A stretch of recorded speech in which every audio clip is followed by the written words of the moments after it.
ले आंखें बंद। मंगलमय मंगल करण वीतराग विज्ञान नमो ताहि जाते भय अरहंतादि महान करि मंगल करि हो महा ग्रंथ करन के काज जाते मिले समाज सब पावे निज पद राज पावे निज पद राज मिथ्या देवादिक भजे हो है मिथ्या भाव तज तिनको साचे भजो यह हित हेत उपाव यह हित हेत उपाव। मोक्ष मार्ग प्रकाशक नामक ये ग्रंथ है। आचार्य कल्प पंडित प्रवर टोडरमल जी साहब की अनुपम रचना। छठवां अधिकार, और इस छठे अधिकार में कुदेव कुगुरु और कुधर्म के निरूपण की चर्चा बहुत विस्तार से पंडित जी साहब ने की है। इस संबंध में कुदेव कौन होते हैं और कुदेवों का क्या स्वरूप है, यह चर्चा अपेक्षित विस्तार से यहाँ चल रही थी और काफ़ी विस्तार से हम इस प्रकरण को आपके बीच में देख चुके हैं कि आखिर कुदेव कौन है।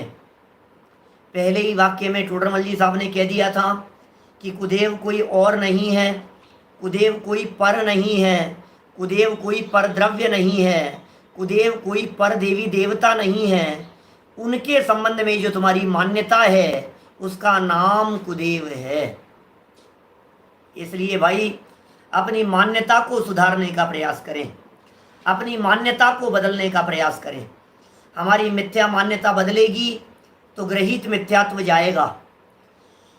देवी देवताओं के संदर्भ में, परमात्मा के संदर्भ में, ईश्वर के संदर्भ में हमारे दिलो दिमाग में जो गलत धारणाएं बैठी हुई है वो पूरी की पूरी गलत धारणा ग्रहित मिथ्यात्व है।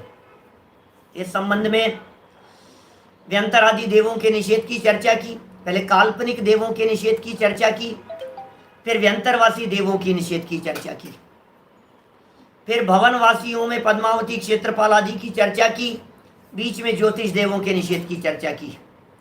यदि कदाचित कोई व्यक्ति यह कहे कि वैमानिक देव तो बोले सौधर्मवादी इंद्रों में भी पूज्यपना नहीं है, उसकी चर्चा भी अपेक्षित विस्तार से हुई। ये सब प्रकरण काफ़ी हो चुके थे और कल एक बहुत महत्वपूर्ण प्रकरण हमने आपके बीच में चलाया था कि देखो अज्ञानता, देखो मिथ्यात्व की महिमा। क्या करें भाई, बड़ा होकर के, स्वयं श्रेष्ठ होकर के भी जो अपने से हीन दिखाई देते हैं उनको भी वंदन आदि करने के लिए तैयार हो जाता है। कुछ अकल नहीं है, कुछ ठिकाना नहीं है, कुछ बुद्धि नहीं है। दुनिया में नहीं होता कभी ऐसा। दुनिया में तो ऐसा देखा जाता है जो अपने से हीन हो उनको वंदन नहीं करता। दुनिया में तो ऐसा देखा जाता है ये तो मेरे से छोटा है, मैं इसको क्यों वंदन करूंगा, और यहाँ मूढ़ होकर के तिर्यंचों को पूजने लग जाता है, मूढ़ होकर के दवात आदि को पूजने लग जाता है, अचेतन को पूजने लग जाता है। पता नहीं कैसी कैसी मिथ्या चेष्टाएं चलती है, हम शब्दों में बयान नहीं कर सकते हैं। स्वरूप का पता नहीं है, इसलिए इस प्रकार की मिथ्या मान्यताएं होती है, स्वरूप का पता न होने के कारण। क्षेत्रपाल पद्मावती आदि को भी पूजता है ना, तो स्वरूप का पता नहीं है, इसलिए विपरीत मान्यता दिखाई देती है।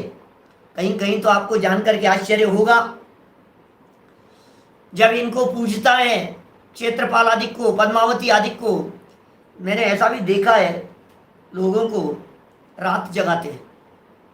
पता है क्या करते हैं? पद्मावती माता की गोद भराई करते हैं। गोद भराई जानते हैं क्या होता है? माँ बनने वाली है वो, गोद भराई का कार्यक्रम रखते हैं उनका। अब उनको कौन ये बात समझाए कि पद्मावती देवगति की जीव है, और देवगति में गर्भज जीव होते ही नहीं है। देवगति में गोद भराई जैसी व्यवस्थाएं होती ही नहीं है। देवगति के जीवों में तो माने उपवास जन्म होता है। हाँ, कैसे बनेगी परिस्थिति बोलो? अब कोई कहे तो पता लगे, ये न तो कोई किसी को कहता है न कोई सुनता है। बहुत सालों से कहता हूं मैं ये बात। एक बार देखा था मैंने किसी के यहाँ, और कोई आयोजन रख रहे थे इस तरह का, और वो ऐसा ऐसा आयोजन था। हाँ कोई, तो मेरा कहने का मतलब ये है कि विचार विवेक रखो भैया, ठीक है ना? उसके बिना काम नहीं चलेगा। संदेश भाई, स्पॉट लाइन पर नहीं हूं शायद मैं, लगातार आप ही दिख रहे हैं शायद पब्लिक को। देखिए, तो चर्चा चल रही है यहाँ पर, बिना विचारे कर रहा है। इष्ट कार्य यदि होता है तो उनका श्रेय देवी देवताओं को दे देता है। कार्य अनिष्ट हो जाता है तो कहता है उनको पूजा नहीं था इसलिए हो गया। और उनको पूजते हुए भी जितने भी अनिष्ट कार्य होते हुए दिखाई देते हैं उनको गिनता नहीं है। कल मैंने एक बात कह दी थी आप लोगों के बीच में कि भाई साहब, इतना अनुमान तो हमारा ही चल जाता है कि 10 में से 5 सही हो जाएंगे।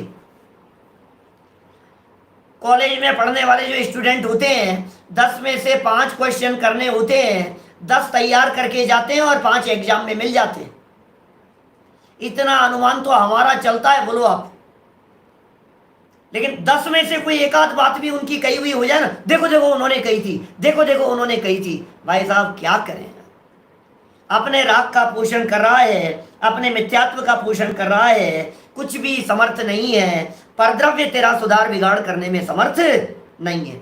अब एक बहुत महत्वपूर्ण अहम प्रश्न खड़ा होता है, वो क्या है कि साहब बात तो ठीक है आपकी, 174 नंबर पेज पर अंतिम लाइनों में प्रश्न उठाया। ग्रंथ खोलिए, 174 नंबर पेज देखिए। कह रहे हैं, यहां कोई कहे कार्यकारी नहीं है तो न हो, कोई बात नहीं, हमारा काम नहीं होगा ना, कोई बात नहीं, उनके मानने से कुछ बिगाड़ भी तो नहीं होता। ये बहुत महत्वपूर्ण बात है जो दुनिया कहती है। पूरी दुनिया ये कहती हुई दिखाई देती, अपना क्या बिगड़ता है यार, अपने बाप का क्या जा रहा है, एक नारियल ही तो चढ़ाना है, अपना क्या बिगड़ रहा है, हाथ ही तो जोड़ना है, अपना क्या बिगड़ना है, मस्तक ही तो झुकाना है, अपने क्या फर्क पड़ गया? मंदिर से बाहर निकल रहे थे, बाहर थी, और हाथ ही तो जोड़ना है, इसमें क्या हो गया? इसमें फर्क क्या पड़ गया? भाई श्रद्धा लुट रही है, भाई मिथ्यात्व का पोषण हो रहा है, भाई वे कुछ करने में समर्थ ही नहीं है। हम क्या बताएं आपको? यदि वे ही करने में समर्थ हो तो हमारे पुण्य पाप कर्म का क्या होगा? और जैन परंपरा का मार्ग तो वीतरागता का मार्ग है। सुनो, जब साक्षात जिनेंद्र देव करने में समर्थ नहीं है तो फिर ये रागी द्वेषी देवता कैसे कर लेंगे? कभी सोचा है आपने ऐसा? जिस काम को साक्षात मुख्यमंत्री नहीं कर सकते हो उस काम को उनके पीए कैसे कर देंगे? जिस काम को करने के लिए वो समर्थ नहीं हो, साक्षात मिनिस्टर, उस काम को साधारण आदमी कैसे करने के लिए हाँ कर देगा और कैसे करा देगा? वो ही नहीं करा सकता है। हम कह रहे हैं जिस काम को साक्षात इंदो बाते जिनेंदो वहां, कार्तिकेय स्वामी की गाथाएं हमारे सब विद्यार्थी विद्वानों को सबको याद है, बोलो सबको पता है ये क्या? जम जस जम्मी देशे जेण विहानेण जम्मी कालंबी नादम जिनेण नियतम जम्मम वा एवं मरणम वा तम तस् तम्मी देशे तेण विहानेण कम्मी कालंबी को सक्क दिवारे धूम इंदो वाते जिनिंदो वा एवं जोण इच्छे दो जानदी दवाणी सब पज्जाए सो सद्दिट्टी सुद्धो जो संकदी सोहु कुद्दिट्टी। स्पष्ट कह दिया, इंदो वाते जिनिंदो वा। अरे इंद्र और जिनेंद्र कौन टालने में समर्थ है? वस्तु स्वरूप का विचार तू कर। न तो इंद्र टालने में समर्थ है, न जिनेंद्र टालने में समर्थ है। ये कहता है भगवान तो वीतरागी हैं, इसलिए वो तो नहीं करते, लेकिन ये रागी हैं, ये तो कर सकते हैं ना। पता है मैं कितने विकल्प आते हैं मेरे को जब मैं इन बातों के बारे में सोचता हूँ। इतनी तरह की बातें खड़ी होती है मेरे दिलो दिमाग में अभी यदि मैं कहना शुरू करूं ना तो सिर्फ वही बातें यदि आपको बताता रहूं तो आपको लगे कि यार ये वास्तव में बात तो सही कह रहे हैं, बात तो सही कह रहे हैं, कैसी गजब की बात है। मुझे एक बात बतलाइए, आपको थोड़ी सी काम करने की कोई जिम्मेदारी दे दी जाए, बोलो हार्दिक भाई, तो माथे पे थोड़ा सा तो प्रेशर रहता है ना, जिस काम को करने की जिम्मेदारी हमारे माथे पर हो। क्या हाँ, थोड़ी सी तो रहती है। और थोड़ा और काम माथे पे लाद दिया जाए तो आपसे ये कह दिया जाए कि आप घर में हो, घर का काम भी करना है और ऑनलाइन ऑफिस का काम भी संभालना है, तो डबल बर्डन हो गया ना माथे पर। और फिर कोई समाज का व्यक्ति आकर के कहे आइए जैन साहब कि साहब आपको ये काम भी निपटाना है, तो चलो ठीक है कर लेंगे, आप इतना कह रहे हो तो कर लेंगे, कोई बात नहीं। फिर कोई दूसरा व्यक्ति आकर के कहे नहीं नहीं साहब ये काम भी निपटाना है, तो आपको ऐसे लगने लगता है यार क्या क्या करूं और किस किस का करूं मैं।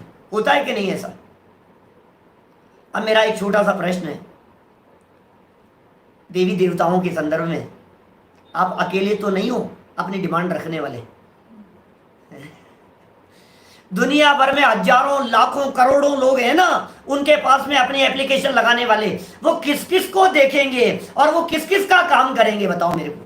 और बेचारों की क्या हालत हो जाएगी, सोचो जरा, कल्पना करो आप।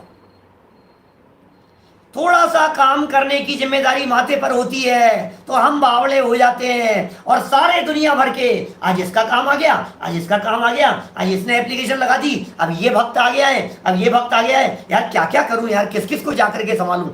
उनका देवत्व पना कर्मचारी बन करके रह जाएगा। वे जो देव हैं उनका देवत्वपना किस काम का होगा? वो देव हैं कि तुम्हारे नौकर हैं? वे देव हैं या तुम्हारे सर्वेंट हैं? आदेश देता है उनको। और ऐसी घटनाएं हिंदुस्तान में देखी जाती है, आदेश की अवहेलना हुई तो उन्हें कहता है मूर्तियां तोड़ देता है, हटा देता है उनको। क्या कर रहा है भाई? विचार विवेक नहीं है रंच मात्र भी।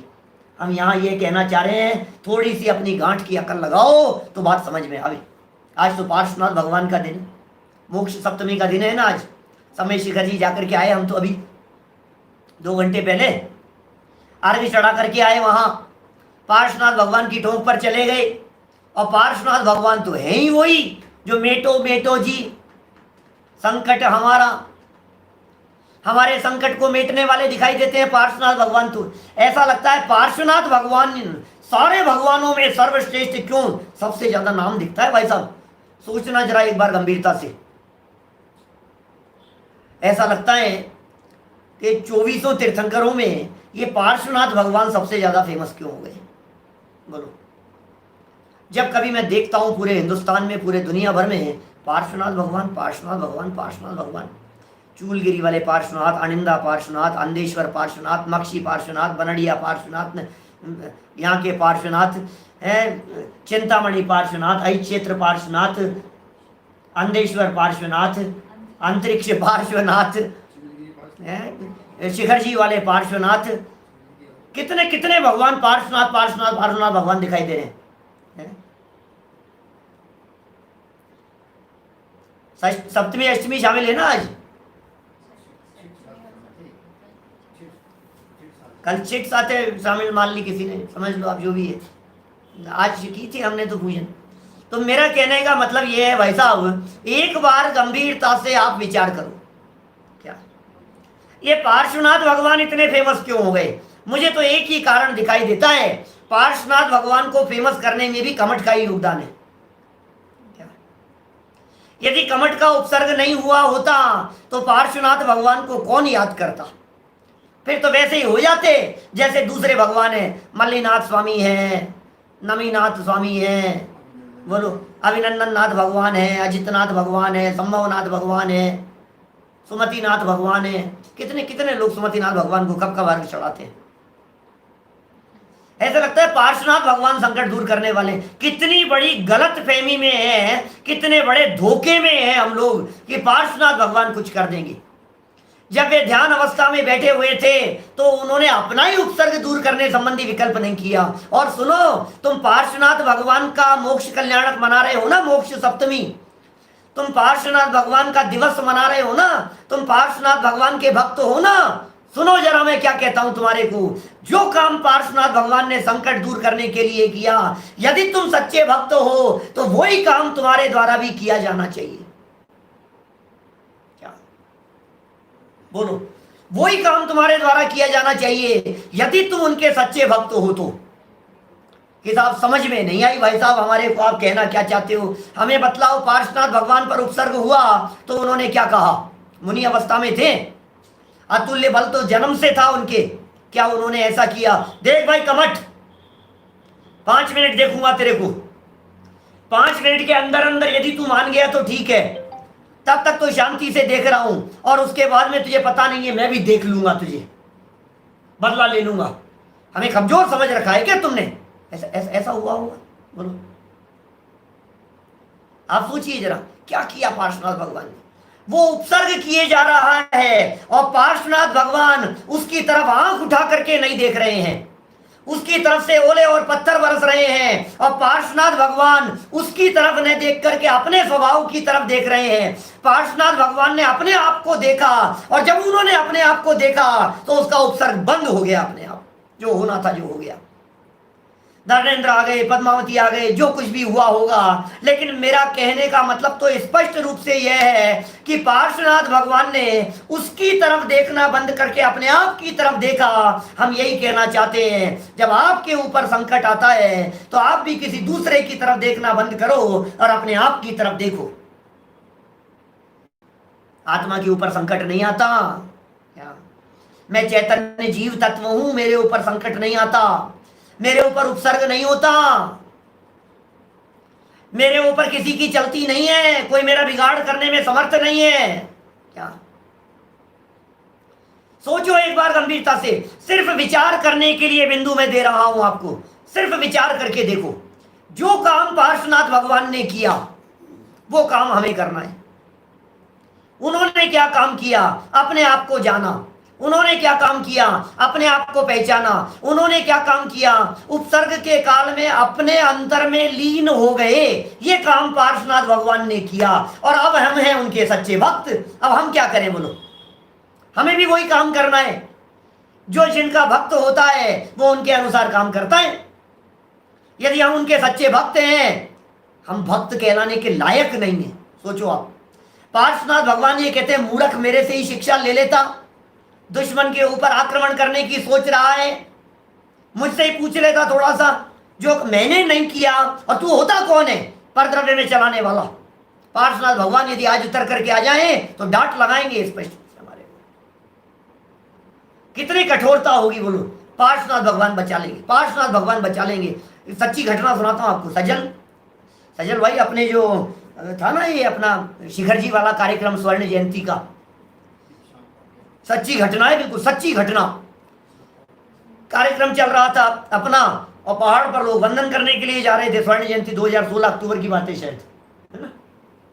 तो पहाड़ पर एक व्यक्ति को ऊपर सर्प काट गया। सम्य शिखर जी पहाड़ की बात कर रहे हैं, सच्ची घटना बतला रहा हूं। बच्चे को, एक 20-22 साल का लड़का था, और 20-22 साल के लड़के को सांप काट गया। एक व्यक्ति को अब सांप काट गया तो फिर क्या हुआ? सम्य शिखर जी पहाड़, पार्श्वनाथ भगवान की टोक वहां है ऊपर थोड़ी सी पास में, और सांप काट गया है, और सांप पार्श्वनाथ भगवान का चिन्ह, और साक्षात पार्श्वनाथ भगवान आ गए इसके लिए। पता है क्या हुआ? ले गए ऊपर। हर्षवर्धन जी साहब, आपने सुनी होगी पहले घटना मेरे से। देखो ऊपर ले गए उसको पार्श्वनाथ भगवान, और वही बचाएंगे यार, पार्श्वनाथ भगवान के पास में ले चलो। डॉक्टर नहीं दिखे, उपचार नहीं दिखा, नीचे लेकर के नहीं उतरे डॉक्टर को दिखाने के लिए, पार्श्वनाथ भगवान की टोंक पर चरणों में ले जाकर के उसको लिटा दिया। और फिर पता है क्या हुआ? पार्श्वनाथ भगवान ने बुला लिया अपने पास। लोग ऐसा कहने लगे, क्या वो तो कहां बुलाएंगे अपने पास में, परलोक सिधार गया। बचाने के लिए नहीं आए पार्श्वनाथ भगवान, बचाने के लिए नहीं आए कोई भी देवी देवता। समझ में नहीं आ रही है इसको बात, इसको ये समझ में नहीं आ रहा है मैं क्या कर रहा हूं। तबीयत खराब हो गई है तो डॉक्टर के पास जाता है कि भगवान के पास में जाता है? भगवान पे कहां है तुझे भरोसा? कुछ भी नहीं होने वाला है। पार्श्वनाथ देव सेव आपकी करूं सदा, दीजिए निवास मोक्ष भूलिए नहीं कदा। हे पार्श्वनाथ भगवान, भूल मत जाना, देखो तुम्हारा सच्चा भक्त हूं, भूलिए नहीं कद, अरे भगवान नहीं भूल जाए कि हम भगवान को नहीं भूल जाए? अर्थ तो समझ क्या कहना चाह रहा है जो अर्घ चढ़ा रहा है उसमें।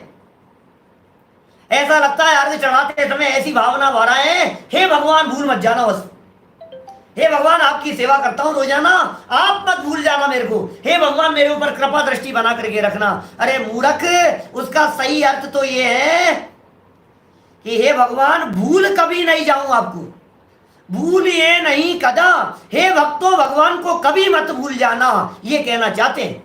और भगवान को नहीं भूल जाने का मतलब क्या होता है? भगवान की वीतरागता को याद करना।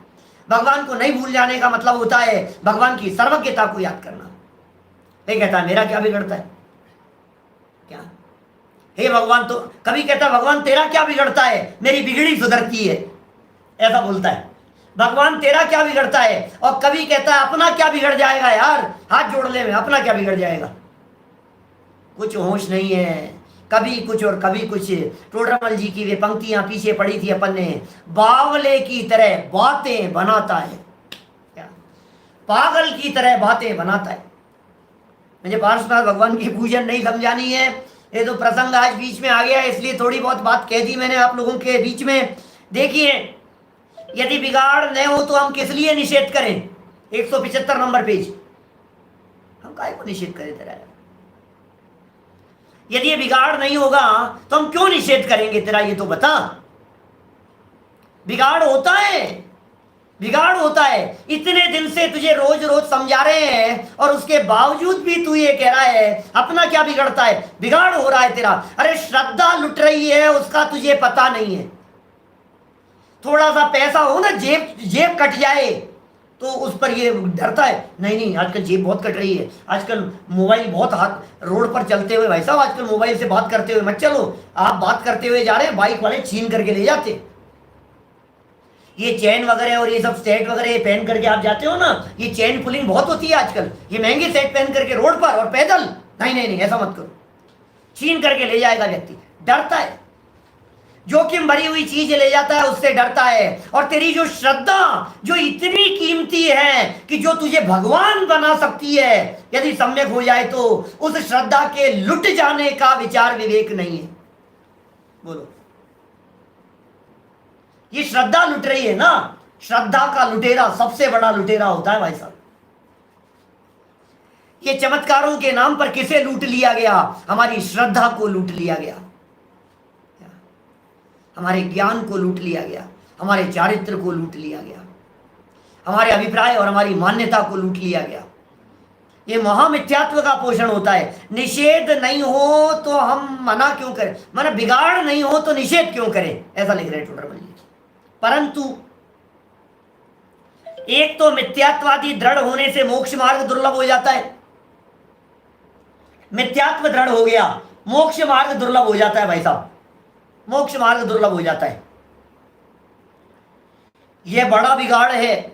और दूसरे पाप बंद होने से आगामी दुख पाते हैं, यह बिगाड़ है। क्या कह रहे हैं टोडरमल जी साहब? मिथ्यात्व पुष्ट हो रहा है, मोक्ष मार्ग दुर्लभ हो रहा है, सम्यक दर्शन की प्राप्ति से दूर भाग रहा है।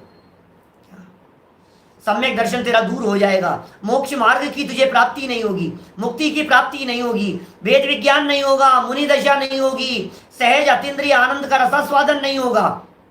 भव बढ़ रहे हैं, कोड़ा कोड़ी सागरों का बंधन हो रहा है, जन्म जन्मांतरों के लिए भटकेगा। ये भव चला गया तेरा तो फिर काल अनंत अरे दुख का घन छाएगा। बोलो, एक इंद्रियों को पूजन करके एक इंद्रिय में जाने की तैयारी हो रही है। एक इंद्रियों, आप किसके आगे मस्तक झुकाते हो? एक छोटा सा प्रश्न है, दिल पर हाथ रख करके कहना, किन के आगे आपका मस्तक अपने आप झुकता है? बोलो, हमारा मस्तक झुक रहा है साहब, किसके आगे आपका मस्तक झुकता है? अपने आप। जो सम्माननीय दिखाई देते हैं, जो पूज्य दिखाई देते हैं, जिनके जैसा बनने की भावना होती है। और यार कोई मिनिस्टर होगा ना, तो कोई जो नेता जैसा लड़का लोग होंगे कोई, तो मिनिस्टरों के पैर छुएंगे। कोई शिक्षा का प्रेमी विद्यार्थी होगा तो अपने गुरुजनों के पैर छुएगा। कोई मेडिकल लाइन में जा रहा होगा तो अच्छे बड़े डॉक्टरों के पैर छुएगा, उसे लगेगा इन जैसा बनना है, इस जैसा डॉक्टर बनूंगा मैं, इस जैसा इंजीनियर बनूंगा मैं, इस जैसा वकील बनूंगा मैं, इस जैसा विद्वान बनूंगा मैं, ऐसी भावना होती है ना। तो तू टोडरमल जी के वाक्य के आधार पर कह रहा हूं, तू जो एकेंद्रियों के आगे मस्तक झुकाता हुआ दिखाई दे रहा है, इससे ऐसा लग रहा है कि तू आगामी पर्यायों में एकेंद्रीय बनने की भावना भर रहा है। एकेंद्रीय के मस्तक झुका करके, त्रियंचों के आगे मस्तक झुका करके ऐसी भावना भरा है, क्योंकि पूज्य समझ रहा है ना उसको। जिसको तू पूज्य समझ रहा है, बोल वो पद तुझे प्राप्त हो जाए। गाय को तू पूज्य समझ रहा है और तुझे गाय अवस्था की प्राप्ति हो जाए, ये तुझे अहित नहीं दिखाई दे रहा है कि नहीं नहीं साहब, फिर भी साहब देव है साहब, अपने से बड़े तो है। अरे तू देव देव की बात कर रहा है, तेरे से पहले न मालूम वो एकेंद्रीय में चले जाएंगे पूछते पूछते ही। अभी भी क्या ठिकाना है बताओ मेरे को। धर्मेंद्र और पद्मावती के संबंध में तो मैं गारंटी ले सकता हूं कि वे इस समय भवनवासी देव हैं।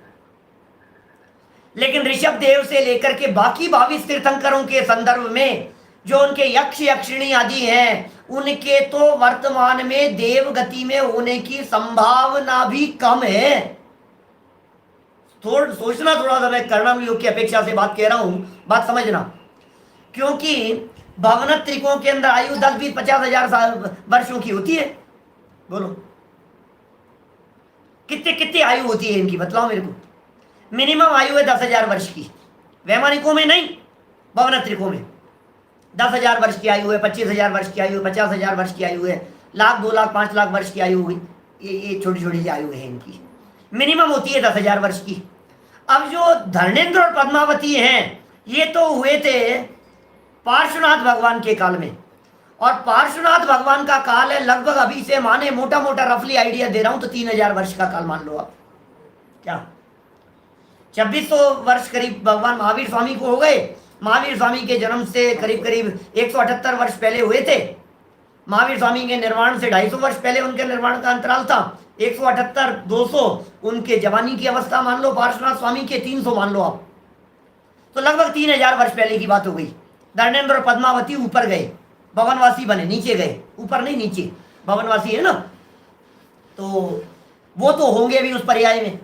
अब लेकिन पार्श्वनाथ से पहले जब नेमिनाथ भगवान की बात करते हैं, क्या तो बहुत पुराना काल हो गया, और नेमिनाथ से पहले नवीनाथ की बात करते हैं, तो उनके जो यक्ष यक्षिणी आदि होंगे, जिन्हें आप सेवक और भक्त, भगवान के भक्त मान करके पूजन करने की सोचो, हो सकता है वो वर्तमान समय में वहां से आयु पूरी करके एकेंद्री में, निगोद में, स्थावरों में, समझ में आ रही है बात, कहां चले गए। तुम तो उन्हें पूज रहे हो और वो पृथ्वी का एक बन करके जगत में बैठे। कर्णानुयोग से बात कह रहा हूं, आगम प्रमाण से बात कह रहा हूं, बात समझ में आ रही है। ऋषभ देव भगवान के यक्ष यक्षिणी जो भी होंगे, अरे यक्ष यक्षिणी होते क्या है, क्या है यक्ष यक्षिणी, बतलाओ मेरे को।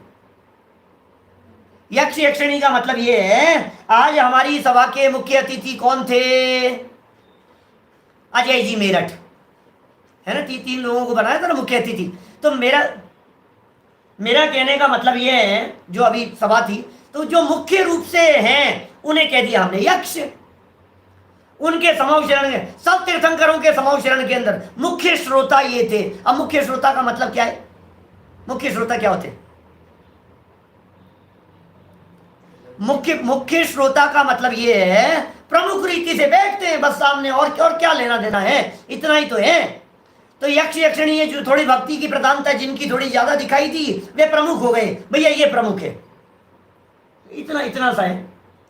अब वे किसी का भला कर देंगे, वे किसी का बुरा कर देंगे, वो तो बेचारा अपने ही बुरा होने से नहीं बचा पाए, वो किसी का क्या भला करेंगे। अब चक्रेश्वरी आदि है, और समझ लो पहले वालों की बात करो आप, पता नहीं कौन से भाव में है वर्तमान में। जिस समय की बात कर रहे हैं उस समय देवगति के थे, लेकिन आज के समय में तो नहीं है ना। बोलो, उनको पूज करके, उनकी भक्ति करके स्वयं नरक जाने की तैयारी कर रहा है, कुछ भी होश नहीं है, बिना विचार विवेक के काम हो रहा है भाई साहब। ये अंधभक्ति का काम बहुत खतरनाक है। अंधभक्ति तो ऐसी है, हिंदुस्तान की बात कर रहा हूं मैं, ऐसी अंधभक्ति है कि बाबाओं के खिलाफ सारे षड्यंत्र खुल जाते हैं, उन्हें जेल में बंद कर दिया जाता है, और उसके बावजूद भी हजारों लोग उनके समर्थन में खड़े रहते। ये हाल है। चारों तरफ से अपराध सिद्ध हो गए, बाबाओं के सब सिद्ध हो गए, और गवर्नमेंट ने, पुलिस ने पकड़ लिया और जगत में जेल में डाल दिया उनको, गवर्नमेंट सजा सुना दी, सब कुछ हुआ, और सारी जनताओं को पता है, पब्लिक को पता है, उसके बावजूद भी अंधभक्त नहीं, वाह वाह वाह वाह वाह वाह, क्या कर रहे हैं, बुद्धि पे पत्थर पड़े और क्या करें, क्या बिगड़ गया, तेरा सर कोई सड़ा नारियल है, ऐसा कहते हैं दादा। जगत भोला है, सही कह रहे हो सुनील जी भाई साहब, सर्राफ, जगत भोला है भाई साहब, कुछ मतलब नहीं है, क्या गोरख धंधा चल रहा है। देखो 175 नंबर पेज पर, ये महाबिगाड़ है कि मोक्ष मार्ग दुर्लभ होता है। ये कितना बड़ा बिगाड़ है, ये बिगाड़ ही नहीं समझ में आता है। इसको तो बिगाड़ ही समझ में आता है, 2-5 लाख रुपए का नुकसान हो जाए तो इसे लगता है बिगाड़ हो गया हमारा। 2-5 करोड़ का नुकसान हो जाए तो कहते बहुत बहुत बड़ा नुकसान हो गया। अरे तेरे ये 2, 5, 10, 50 करोड़ सबके सब यहाँ धरे रह जाएंगे, और यहाँ से तू चलता बनेगा और एकेंद्रीय में जाकर के हजारों वर्ष की आयु लेकर के वहां टंगा रहेगा, वनस्पति में जाकर के झाड़ जैसे ऐसे लटकता रहेगा। तुझे वो तेरा बिगाड़ नजर नहीं आ रहा है? वो कितना बड़ा बिगाड़ है। एकेंद्रीय में जाकर के जन्म ले लेगा, बिगाड़ नजर नहीं आ रहा है। इन भवनत्रिकों की गति कैसी होती है आप जानते हैं? एकेंद्रीय पर्याय है इनकी गति। परसेंटेज नहीं कहना चाहता हूं, लेकिन 99.99999999999 लगाते जाओ, 0.000000000 करके कहीं एक आएगा। ऐसा असंख्यात में एकाध ऐसे होते हैं जो सैनी पंचेंद्रिय होते हैं, मनुष्य होते हैं। बाड़ा है एक इंद्रियों में जन्म लेने का, भवनत्रिकों में ये हाल है। बोलो ते चय था वर्तन धरे, भू जल तरुवन, पृथ्वी का एक हो जाता है, जल का एक हो जाता है, वनस्पति का एक हो जाता है। अग्नि और वायु का एक नहीं होते देवगति के जीव मर करके, ये नियम है। कोई भी देवगति के जीव मर करके अग्नि का एक नहीं होते, कोई भी देवगति के जीव मर करके वायु का एक नहीं होते, विकलत्रय भी नहीं होते। या तो सैनी पंचेंद्रिय त्रियंच या मनुष्य, और या फिर पृथ्वी का एक, जल का एक और वनस्पति का एक। इन तीनों में वनस्पति में चले जाता है, झाड़ बन जाता है, एकेंद्रीय बन जाता है। पृथ्वी का एक हो गया है, जाकर के कर गया। प्रश्न पूछ रहे हैं क्यों नहीं होते? नियम है इसी तरह का। देवगति के जीव नरक में भी नहीं जाते, ये सब शाश्वत नियम है इस तरह के। वो भूमि के जीव जैसे मरकर के नियम से देवगति में ही जाते, देव लोग नरक में नहीं जाते, नारकी लोग देव में नहीं जाते। व्यवस्था है इसी प्रकार की, ऐसी योग्यता है, पर्यायगत योग्यता है। कर्म भी उनके इसी प्रकार से बंधते हैं, एक इंद्रिय पर्यायों में जाने का कर्म बांध लेता है। अब वो तो बेचारे जिनको तू महान समझ रहा था ना, क्या जिनका नाम लेकर के तू छूटने की कोशिश कर रहा था कि ना वो मुझे बचा लेंगे, वो मेरे रिश्तेदार लगते हैं, उनके बारे में स्टेटमेंट दिखाया पुलिस वाले ने, अधिकारी ने। ये सुन, 15 मिनट पहले की खबर है, उनको तिहाड़ जेल में डाल दिया है? और तेरा उनसे रिलेशन है क्या? बता, तेरा यदि रिलेशन हो तो तेरे को भी साथ में भेज देते। नहीं मेरा कोई रिलेशन नहीं, मेरा कोई रिलेशन नहीं। समझ में आ रही है बात? ये कह रहे बोले जिन देवताओं को तू मान रहा था, उनको अभी थोड़ी देर पहले एकेंद्रीय पर्याय में भेज दिया गया है, उन्हें एकेंद्रीय पर्याय की सजा सुना दी गई है। अब बता, तेरा उनके साथ में रिलेशन है क्या? यदि तेरा उनसे रिलेशन है तो चल तुझे भी एकेंद्रीय। नहीं मेरा कोई रिलेशन नहीं। अरे तेरा बिगाड़ हो रहा है, समझ में नहीं आ रही है तेरे को? कैसे समझाएं? ये बिगाड़ हो रहा है ये। और दूसरा क्या है? पाप बंद होने से आगामी दुख पाते हैं। भला तो होगा नहीं, आगामी दुख के कारण बनेंगे। भविष्य में भी तो दुख होगा, पाप कर्म भी तो बंधेगा, ज्ञान के ऊपर आवरण भी तो आएगा, दर्शन मोह भी तो बलिष्ठ होगा, पुष्ट होगा, मिथ्यात्व कर्म भी तो सॉलिड होगा, सुदृढ़ होगा। उसे क्यों नहीं पहचान रहा है तू? देखो प्रश्न उठा रहे हैं, टोडरमल जी का बड़ा गजब का प्रश्न है। थोड़ी बहुत चर्चा करके पूरा ही कर लेते हैं इसको, कल गुरुओं की चर्चा प्रारंभ करेंगे। और बड़े गजब की गुरुओं के संदर्भ में तो गजबी की बातें हैं, ऐसी लौकिक बातें आएगी आपकी हमारी, जिन बातों को हम लोग करते रहते हैं, चर्चा करते रहते हैं, वे सब बातें आएगी इनकी। देखिए, मिथ्यात्वादी भाव तो अतत्व श्रद्धानादि होने पर होते हैं। पहले कही थी परिभाषा पंडित जी, हमें याद है आपके द्वारा चौथा अध्याय पढ़ाया था, वो अध्याय हमने बहुत अच्छे से पढ़ा था। चौथे अध्याय के प्रारंभ में मिथ्या दर्शन की आपने परिभाषा बतलाई थी, अतत्व श्रद्धानादि, मोह के उदय से अतत्व श्रद्धानादि भाव होते हैं, उसे मिथ्या दर्शन कहते हैं। ये कह रहे हैं यहां, और पाप बंध, प्रश्न क्या है, मिथ्यात्वादी भाव तो अतत्व श्रद्धांत से होते हैं और पाप बंध खोटे बुरे कार्य करने से होता है। तो उनके मानने से मिथ्यात्वादी कैसे हो जाएंगे और पाप बंध किस प्रकार से हो जाएगा? हमने उनको पूजा है तो चोरी थोड़ी ने की है, हमने उनको पूजा है तो कहीं डाका डाल दिया है क्या? हमने यदि उनको पूजा है तो हमने कौन सी किसी की हत्या कर दी, हिंसा कर दी, पाप कर दिया, व्यभिचार कर दिया, कौन से व्यसनों का सेवन कर दिया, हमने क्या गलत कर दिया ये तो बताओ। तो पाप तो हम कर नहीं रहे हैं, इसलिए पाप बंद होता है, ये बात जच नहीं रही है। और मिथ्यात्व होता है अतत्व श्रद्धांत से, तो यहाँ तत्वों के संदर्भ में क्या गड़बड़ी हो गई? अरे तत्व के संदर्भ में गड़बड़ी ये हो गई कि तूने वस्तु स्वरूप को नहीं पहचाना। बोलो, वस्तु स्वरूप को नहीं पहचान रहा है, ये सबसे बड़ा अनर्थ है। इसके बारे में क्या कहें हम? जैसे पद्मावती की गोद भराई के बारे में कही ना हमने, शास्त्र तो पढ़ो किसी देवगति जीव के बारे में। कभी कभी तो ऐसा भी आश्चर्य लगता है कि ये मनुष्य गति का होकर के, पुरुष होकर के मां के कपड़े बदलता है। शर्म आती है तेरे को? समझ में आता है तो क्या कर रहा है? होश है तेरे को? उनको कपड़े पहना रहा है, उनके कपड़े बदल रहा है, किसके? मां कह रहा है तो उनको अपनी माँ है मेरी, माँ है मेरी, पद्मावती माँ है, पद्मावती माँ है, मैं कपड़े तो मैं ही बदलूंगा, मैं तो सच्चा भक्त हूं उनका। कुछ ठिकाना नहीं है। इसे अतत्व नहीं कहेंगे, इसे खोटी मान्यता नहीं कहेंगे, इसे नासमझी नहीं कहेंगे, इसे मूर्खता नहीं कहेंगे, इसे वस्तु स्वरूप के विपरीत नहीं कहेंगे बात। बोलो, पढ़े, जवाब पढ़े टोडरमल जी? 2 प्रश्न समझ में आए क्या आपके? प्रथम तो परद्रव्यों को इष्ट अनिष्ट मानना ही मिथ्या है। भाई, ये जो तेरी प्रवृत्ति खड़ी हो रही है, ये जो देवादिक के संदर्भ में तेरी वृत्ति है और मान्यता है, कुदेवादिक के संदर्भ में तेरी मान्यता है, वो मान्यता किस वजह से है ये बता। ये मान्यता किस वजह से, वजह क्या है? कि साहब वजह तो ये मेरा भला हो जाएगा। तो तू परद्रव्य को भला बुरा मानता है, ये मूल में ही भूल बैठी हुई है, मूल में ही भांग पड़ी हुई है। बोल, तूने ये समझ लिया ना कि पैसा आने से मैं सुखी हो जाऊंगा और इनकी भक्ति पूजन करने से पैसा आता है, ये मूल में भूल बैठी हुई है। ये केस में जीत जाऊंगा तो मैं सुखी हो जाऊंगा और ये देवता ये केस जिता देंगे, ये मान्यता बैठी हुई है ना। बोलो, क्या करें? कहां तक उन लोगों से बात करें? उमाकांत जी साहब, ऐसे ऐसे खोटे खोटे लोग हैं, अब उन लोगों की कहां तक अपन बातें करते रहे? सच में पूरे कुएं में भांग पड़ी है। देखो, इष्ट अनिष्ट मानना ही मिथ्या है, क्योंकि कोई द्रव्य किसी का मित्र शत्रु है नहीं।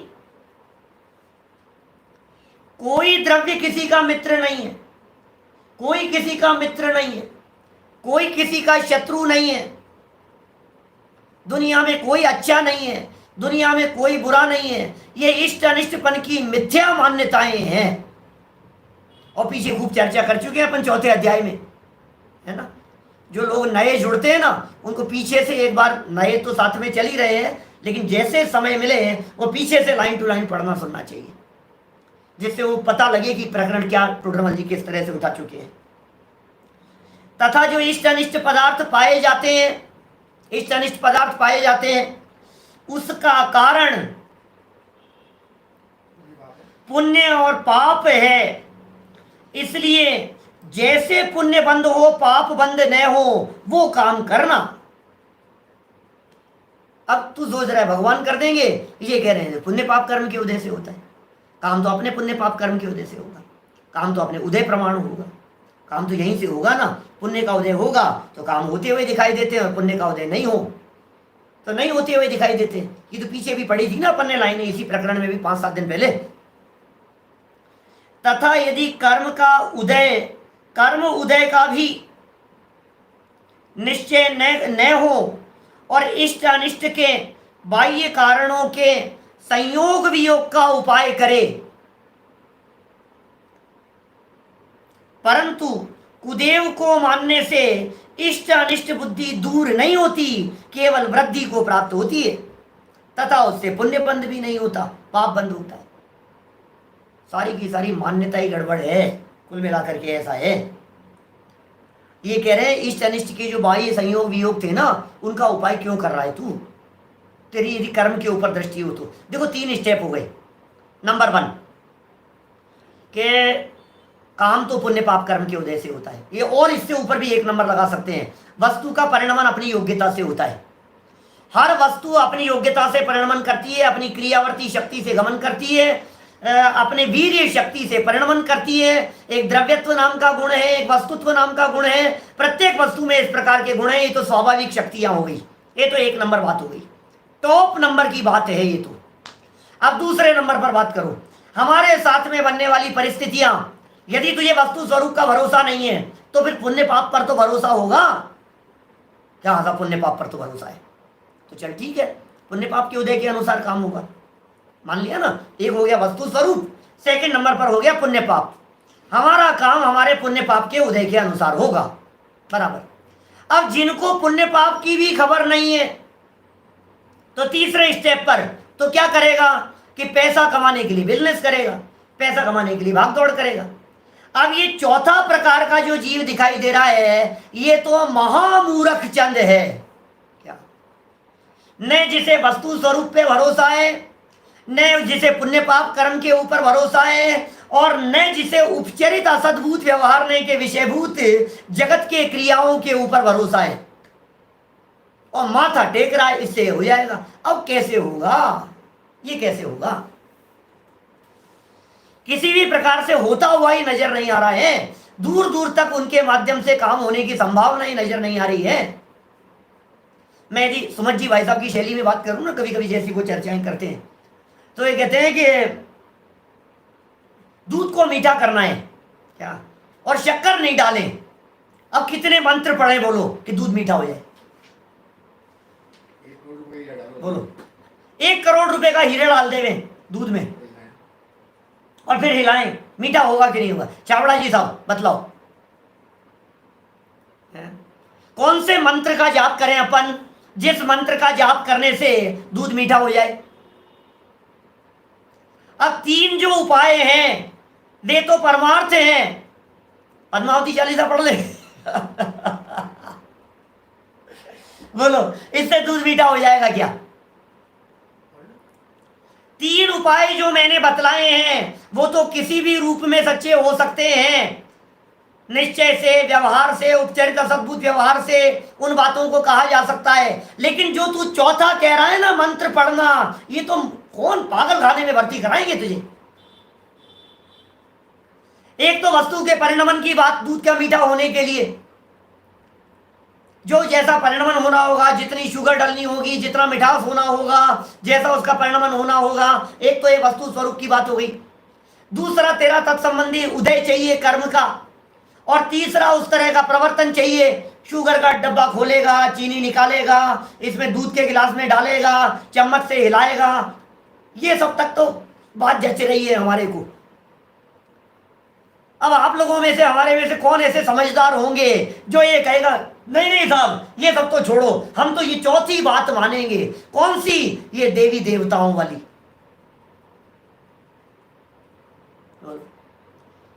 जैसे दूध मीठा नहीं हो सकता है, जैसे रोटी नहीं बन सकती है, जैसे बिजनेस बुद्धि पूर्वक करता है उसमें कुछ नहीं कर सकते हैं, उसी तरह से ये कहीं भी कुछ भी करने में समर्थ नहीं है। अपनी मान्यता और अभिप्राय बदलो, अपनी श्रद्धा बदलो, ये कह रहे हैं। क्या बतलाएं? पढ़ें आगे। ऐसा निश्चय न हो और इष्ट अनिष्ट के बाह्य कारणों के संयोग वियोग का उपाय करे। तब तक तो ठीक कह दिया टोडरमल जी ने, उपाय करे संयोग वियोग के बाह्य कारणों का। परंतु परंतु परंतु कह करके क्या कह रहे हैं, जवाब की चौथी लाइन है, परंतु कुदेव को मानने से इष्ट अनिष्ट बुद्धि दूर नहीं होती, बुद्धि दूर नहीं होती है, केवल वृद्धि को प्राप्त होती है, तथा उससे पुण्य बंद भी नहीं होता और पाप बंद होता है। फायदा तो कुछ होगा नहीं और उल्टा नुकसान हो जाएगा। बोलो बोलो वज्र सेन जी साहब दिल्ली से हमारे, क्या होगा? उल्टा उल्टा काम कह रहे हैं। अभी इसको देखो सीधा सीधा प्यार से समझा रहे थे ना, भला नहीं होता, भला नहीं होता, कुछ करते नहीं है, करते नहीं है, तो इसकी बुद्धि उल्टी चल रही थी। अपना क्या बिगड़ रहा है यार, कर लो यार। अब अपने कभी ऐसा होता है जैसे अपने बाबूजी की तबीयत बहुत ज्यादा खराब हो गई, हमारे पिताजी दादाजी की बहुत ज्यादा तबीयत खराब हुई, डॉक्टरों ने जवाब दे दिया। अब सारे डॉक्टरों ने जवाब दे दिया तो किसी व्यक्ति ने आकर के कहा कि भैया एक मंत्र है, एक बाबा है, उनका झाड़ा लग जाता है ना तो सारी तबीयत ठीक हो जाएगी। अब बोलो क्या करना है? तो ये कहता है मेरा क्या बिगड़ता है यार, अब मर तो रहे ही हैं, अब नहीं बचेंगे तो नहीं बचेंगे, और संभावना तो है, कर लो ना। और एक ऐसा होता है जो अपने स्वाध्यायी है, वो कहता है नहीं मैं तो नहीं करूंगा, चाचा जी आप कर लो, आपको जो करना है, मैं तो नहीं करूंगा फूफा जी, ये बेटा 25,000 का खर्चा आएगा, आप चिंता मत करो, 50,000 लगाओ, आप कर लो, मैं नहीं करूंगा। तो भैया कृतकार्यता अनुमोदना का एक समान पाप का है। तो खुद तो नहीं कर रहा है लेकिन दूसरों से करवाने की तो सोच रहा है ना, स्वयं तो नहीं कर रहा है लेकिन तुझे ऐसा लग रहा है ना कि मैं करवा लूंगा। क्या सब एक समान है? उल्टा कार्यकारी वाली बात टोडरमल जी की बहुत जबरदस्त है, और ये बात यदि दिलो दिमाग में बैठ जाए, आज ग्रहित मिथ्यात्व छूट जाए, नुकसान हो जाएगा, नुकसान। तू यदि उनके पास में जाकर के रिश्वत देने की कोशिश करेगा ना, तेरा भला तो होगा नहीं, जेल और होगी। बोल देना है क्या तेरे को रिश्वत? नहीं नहीं नहीं नहीं नहीं, नहीं देना, नहीं देना। क्या करना बोल, नक्की कर थोड़ा सा, क्या करना है तुझे? क्या अपना क्या बिगड़ता है यार, 2 लाख रुपए तो लगेंगे, कोई बात नहीं, दे देते हैं ना। 2 लाख रुपए में क्या, 2 लाख रुपए में रुपए तो जाएंगे ही और जेल और होगी। बोल क्या करना है? जेल जेल नहीं नहीं नहीं, तो 100% जेल होगी, तो 2 लाख रुपए भी जाएंगे और जेल भी होगी। बोल तुझे देना है क्या? नहीं मुझे नहीं देना, मुझे नहीं देना। तो ये टोडरमल जी कह रहे हैं तुझे जेल होगी कर्म बंधन की। ये टोडरमल जी कह रहे हैं तेरे एकेंद्रीय पर्याय की जेल होगी, निकला त्रयों के अंदर चला जाएगा, मर करके पृथ्वी जलादिक के अंदर चला जाएगा, वनस्पति आदि हो जाएगा, ये जेल होगी। देखो आगे 3 लाइनें और है, 1-2 मिनट में पूरा करता हूं। इनकी मान्यता नहीं, ऊपर, तथा कुदेव किसी को धनाधिक देते या छुड़ा लेते नहीं देखे जाते, इसलिए ये बाह्य कारण भी नहीं है। लगता है आपको बाहरी कारण होंगे? जितना प्रकरण पिछले 10 दिनों से चल रहा है इस ग्रहित मिथ्यात्व के संदर्भ में, उन पूरे में जो बातें कही है, ये आपको दिल से जचती है या नहीं जचती है? टोडरमल जी का 68 पेज का वाक्य है, जो स्वयं प्रत्यक्ष अनुभव आते हुए को नहीं स्वीकारता, वो कहे हुए को क्या स्वीकारेगा? हमारे कहने से क्या स्वीकार होंगे आप? अनुभव करो ना, अनुभव करो। इनकी मान्यता किस अर्थ से की जाती है? देवादिक को क्यों पूज रहे हो? देवी देवताओं के पास में क्यों जा रहे हो? ग्रहित मिथ्यात्व का पोषण क्यों कर रहे हो? मिथ्या देवताओं को क्यों पूज रहे हो? बोलो। जब अत्यंत भ्रम बुद्धि हो, एक तो भ्रम बुद्धि, जीवादि तत्वों के श्रद्धान ज्ञान का अंश भी ना हो, ब्रह्म बुद्धि है, जीवों के तत्वार्थ का, यथार्थ ज्ञान का, वस्तु स्थिति का अंश भी ना हो, और राग द्वेष की अति तीव्रता हो, तब जो कारण नहीं है उन्हें भी इष्ट अनिष्ट का कारण मानते हैं, तब कुदेवों की मान्यता होती है।